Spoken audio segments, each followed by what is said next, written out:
Welcome to one TV special focus. దేశంలో powerful leader number 1 CM ఎవరంటే టక్కున గుర్తుకొచ్చే పేరు యోగి ఆదిత్యనాథ్. ఉత్తరప్రదేశ్ ముఖ్యమంత్రిగా 2 సార్లు ఎన్నికయ్యారు. ఆ రాష్ట్రంలో విప్లవాత్మకమైన మార్పులు తీసుకొచ్చిన నేతగా, ఎవరికీ భయపడకుండా చేయాలనుకున్న మార్పులను, చెప్పాలనుకున్న విషయాన్ని సూటిగా చెప్పే నాయకుడిగా పేరుగాంచారు. అంతకుముందు యోగి ఖరగ్పూర్ ఎంపీగా పనిచేశారు. 2017లో జరిగిన అసెంబ్లీ ఎన్నికల్లో బీజేపీ 312 స్థానాల్లో విజయం సాధించి అధికారం దక్కించుకుంది. యూపీ ముఖ్యమంత్రి పదవి కోసం ఎందరో ప్రయత్నించినా చివరకు అవకాశం యోగి ఆదిత్యనాథ్ కు దక్కింది. తన ఎంపీ పదవికి రాజీనామా చేసి ముఖ్యమంత్రిగా బాధ్యతలు చేపట్టారు. బాధ్యతలు చేపట్టిన మొదటి రోజు నుంచే దూకుడు ప్రదర్శించారు. ముఖ్యంగా అక్రమంగా స్థలాలను కబ్జా చేసి ఇళ్లు, వ్యాపార సముదాయాలను నిర్మించుకున్న వారిపై బుల్డోజర్లు ప్రయోగించారు.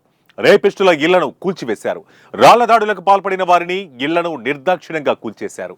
తప్పు చేసిన వారిని ఎన్కౌంటర్లు చేయించాడు. ఇలా యోగి గురించి ఎంత చెప్పుకున్నా తక్కువే అవుతుంది.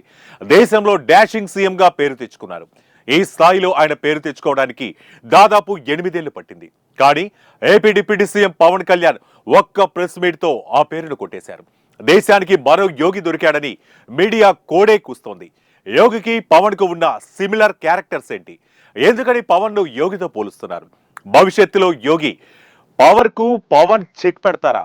ఈ రోజు స్పెషల్ ఫోకస్ లో తెలుసుకుందాం.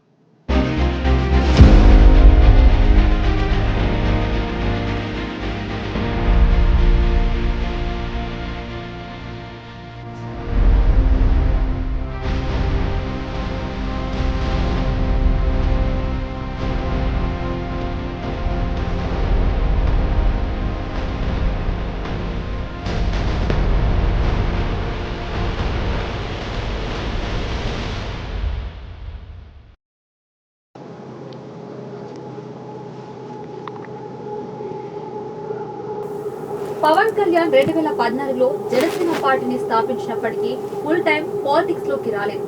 ఆ ఏడాది జరిగిన ఎన్నికల్లో ఇప్పటి కూటమికి మద్దతు తెలిపారు.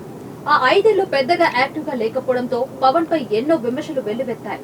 పార్ట్ టైం పొలిటీషియన్ అంటూ ఆయన్ను గెలిచారు. అయినా సరే పవన్ వాటిని పట్టించుకోలేదు. తనకు వచ్చే ఆదాయం సినిమా రంగం నుంచే అని, సినిమాలో సంపాదించి రాజకీయాలు ఖర్చు పెట్టాలని అనుకున్నట్టుగా పవన్ పలుమార్లు స్పష్టం చేశాడు. ఎవరేమనుకున్నా, ఏం చెప్పాలనుకున్నా డొంక తిరుగుడు లేకుండా స్ట్రైట్ గా చెప్పడం పవన్ నైజం. యోగి కూడా దాదాపుగా ఇలానే ఉంటాడు. రాజకీయాలైనా, సొంత విషయాలైనా ఇలాంటి వారికి ఒక్కటే, విమర్శలు ఎదురైనప్పుడు మౌనంగా ఉంటారు. ఎక్కడ ఎలా సమాధానం చెప్పాలో ఆ విధంగానే సమాధానం చెప్తారు. ఆంధ్రప్రదేశ్ కంటే ఉత్తరప్రదేశ్ పరిస్థితులు పూర్తిగా భిన్నంగా ఉంటాయి. అక్కడ గూండాయిజం చేసే వారిదే రాజ్యం. అలా ఉంటేనే మడుగడ సాగించడం సాధ్యమవుతుంది. అయితే యోగి వచ్చిన తర్వాతే అక్కడ పరిస్థితులు చక్కబడ్డాయి అన్నది వాస్తవం. దేశంలోనే అతిపెద్ద రాష్ట్రాన్ని, అత్యంత సాంస్కృతికంగా ప్రాంతాలున్న రాష్ట్రాన్ని తన కనుసన్నల్లో నడిపించడం అంటే మామూలు విషయం కాదు. ఓటు బ్యాంకే ముఖ్యమనుకునే ప్రాంతీయ పార్టీలు ప్రజల గురించి, అభివృద్ధి గురించి పెద్దగా పట్టించుకోవు. కానీ బీజేపీ జాతీయ పార్టీ కావడం, పైగా యోగికి మోడీ అండదండలు పుష్కలంగా ఉండటంతో ఆ రాష్ట్రాన్ని అన్ని విధాలుగా అభివృద్ధి పథంలో నడిపిస్తున్నారు.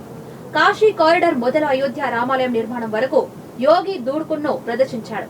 పరిపాలనలోనూ, హిందూ ధర్మ పరిరక్షణలోనూ యోగి దూకుడుగా వివరించి కేంద్ర అధిష్టానం దృష్టిలో పడ్డారు. రాబోయే కాలంలో దేశానికి కాబోయే ప్రధాని అంటూ పలువురు ప్రశంసలు కురిపిస్తున్నారు. ఈ సమయంలోనే యోగికి పవన్ కళ్యాణ్ రూపంలో కాంపిటీషన్ ఎదురైంది.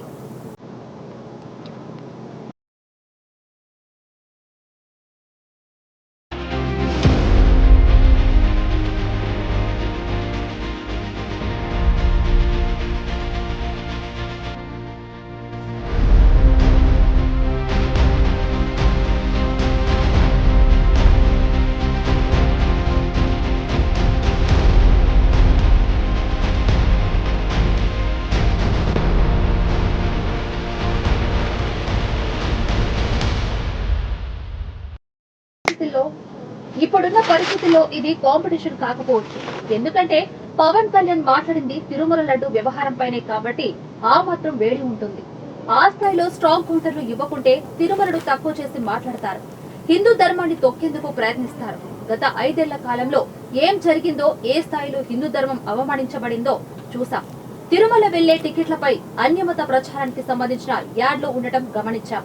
తిరుమలలో అన్యమత ప్రచారం జరుగుతుందని కథనాలు కూడా వచ్చాయి. మంత్రుల స్థాయిలో ఉన్న వ్యక్తులే హిందూ ధర్మాన్ని, హిందూ దేవతలను కూడా ఆచార వ్యవహారాలను తక్కువ చేస్తూ మాట్లాడారు. అటు సినిమా ఇండస్ట్రీలోనూ దేవులను తక్కువ చేసి చూపడం, తక్కువ చేసి మాట్లాడడం వంటి చూసాం.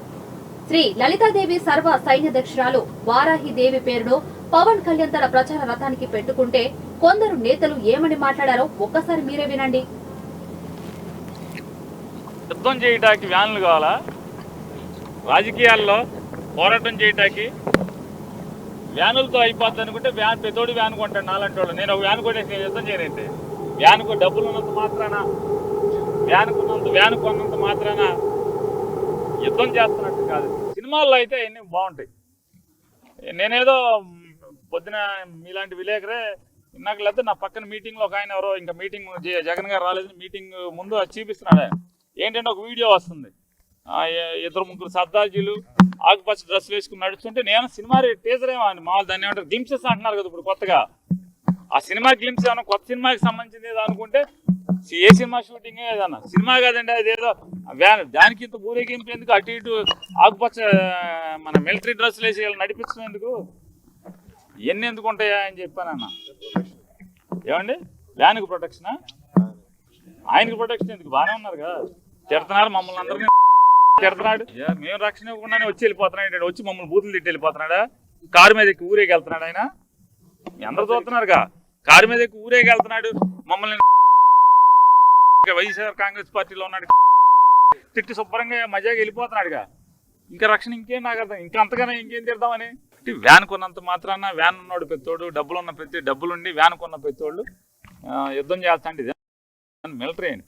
అంటే లైటింగ్ రంగు, లైటింగ్ వ్యాను, ఇవన్నీ వ్యాన్ కొనుక్కు నాకు లైట్లు ఏమైనా కరువు ఏంటండి? లైట్లకు డబ్బులు లేవు అంటారేంటి? లైట్లు ఉంటాయి, లైట్లు లేకపోతే చీకట్లో ఆయన ఏమైనా లోపల స్నానాలు చేస్తాడేంటి?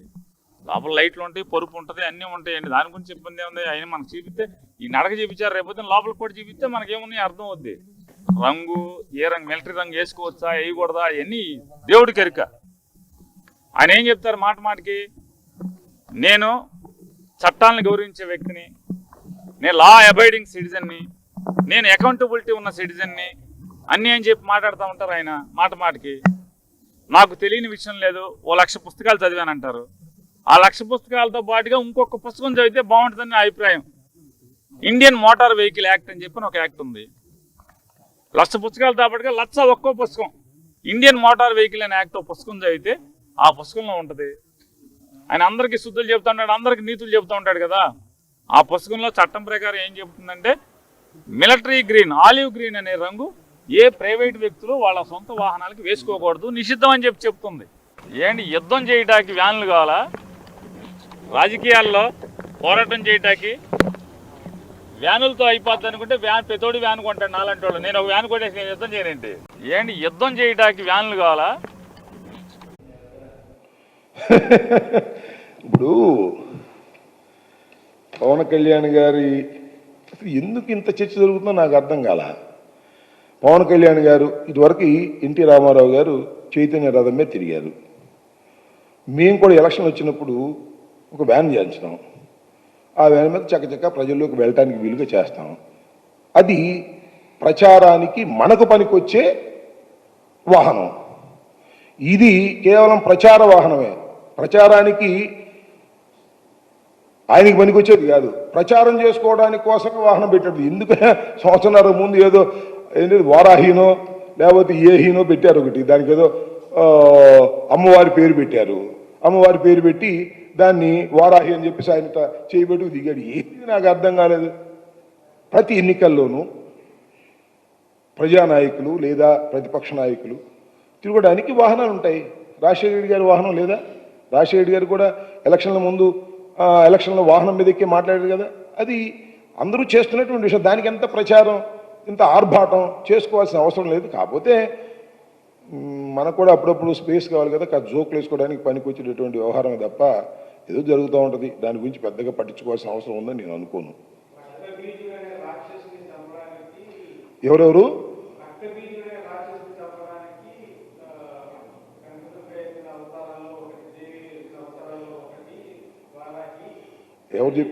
ఎవరు చెప్పారు? రాక్షసుని చంపడానికి వెళ్తాడా? రక్త బీచుడా? ఆయన ఎవరో మన తెలియ చరిత్రలో మరి చూశారేమో పురాణాల్లో. రక్తబీచుడైన రాక్షసుడు ఎవరైనా ఉన్నాడు అంటే నిజంగా ఈ రాష్ట్రంలో చంద్రబాబు నాయుడు. ఆయన చంపడానికి వెళ్తాడో లేకపోతే ఈ రాష్ట్రాన్ని సక్రమంగా పరిపాలన చేస్తున్నటువంటి జగన్మోహన్ రెడ్డి గారి మీద కక్షతో వెళ్తాడో తేల్చుకోమనండి. ఎవడు చెప్తాడు దీనికి? ఏదో కథలు చెప్తే ఇనే రోజులు పోయాయి. నువ్వు ఒక్కటి కూడా గెలవలా, పోటీ చేసి నువ్వు గెలవలా. 2 చోట్ల పోటీ, ఎవడంటే 2 చోట్ల పోటీ చేసేది నాకు అర్థం కాలేదు. ఎవరు పోటీ చేస్తారు 2 చోట్ల?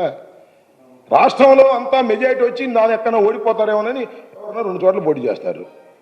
2 చోట్ల ఆయనకి ఒక్క సీట్ వచ్చింది, ఆ పార్టీకి 2 చోట్ల ఓడిపో. ఆయనేమో ఇంకెవరినో చంపుతాడు, ఎవరినో జయిస్తాడు, ఓట్లేమో చేల్చుకోకుండా చేస్తాడు. ఎందుకు అన్నీ కూడా చీప్ పాలిటిక్స్?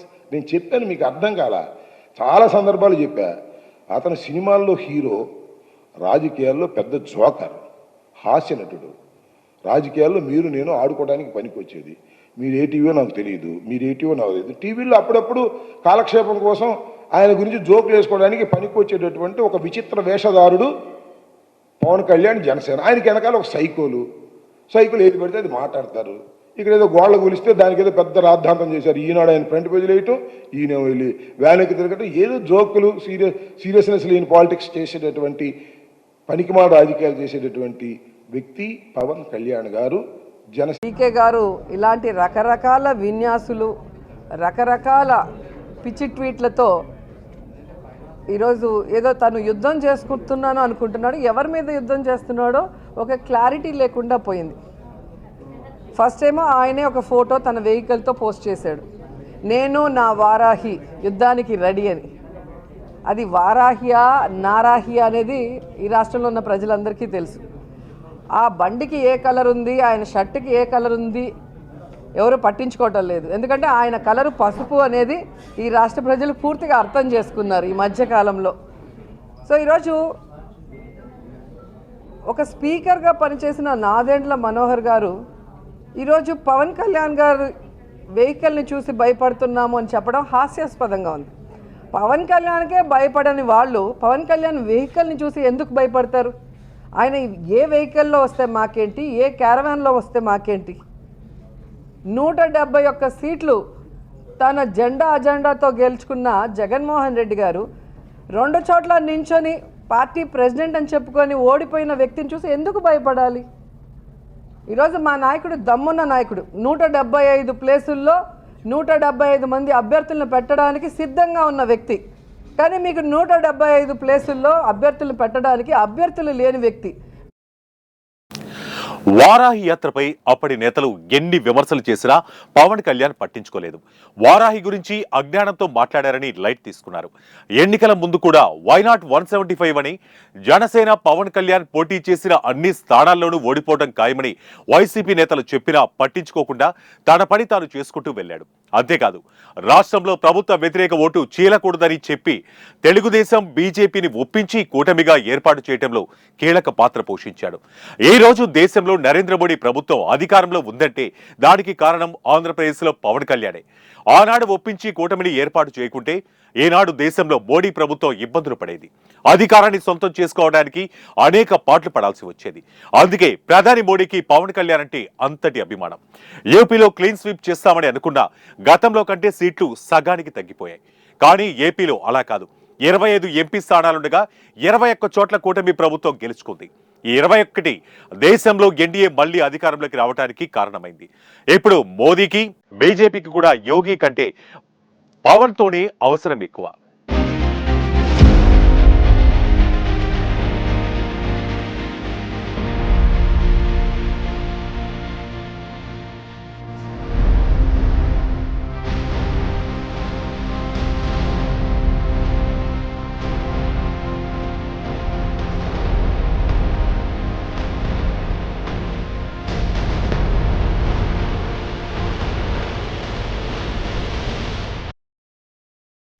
పైగా ఇప్పుడు పవన్ కళ్యాణ్ దేశంలో దేవాలయాలన్నింటినీ ఒకే తాటిపైకి తీసుకురావాలని కంకణం కట్టుకున్నాడు. అన్నింటినీ ఒక తాటిపైకి తీసుకురాగలిగితే దేవాలయాల పరిరక్షణ సులభమవుతుందని, ఆలయాలను జీర్ణోద్ధరణ అవకాశం లభిస్తుంది అన్నది పవన్ వాదన. ఇకపోతే యోగి ఆదిత్యనాథ్ స్వతహాగా సన్యాసం తీసుకున్న వ్యక్తి. ఆయన హిందూ ధర్మ పరిరక్షణ కోసం స్వామీజీగా మారారు. రాజకీయాల్లో ఉంటూనే ధర్మాన్ని రక్షించేందుకు ప్రయత్నిస్తున్నారు. ఇటు పవన్ కూడా స్వామీజీతో సమానమే. ఎందుకంటే ఏడాదిలో ఎక్కువ రోజులు ఆయన దీక్షలోనే ఉంటారు. చాతుర్మాస్య దీక్ష, వారాహి దీక్ష, హనుమాన్ దీక్ష ఇలా రకరకాలైన దీక్షలు చేసుకుంటూ ఉంటారు. నిత్యం పవన్ నోటి వెంట దైవనామస్మరణే ఉంటుంది. హిందూ ధర్మ పరిరక్షణకు ఈ ఇద్దరు నాయకులు దేశానికి ఎంతో అవసరమని దేశ ప్రజలు ఆకాంక్షిస్తున్నారు.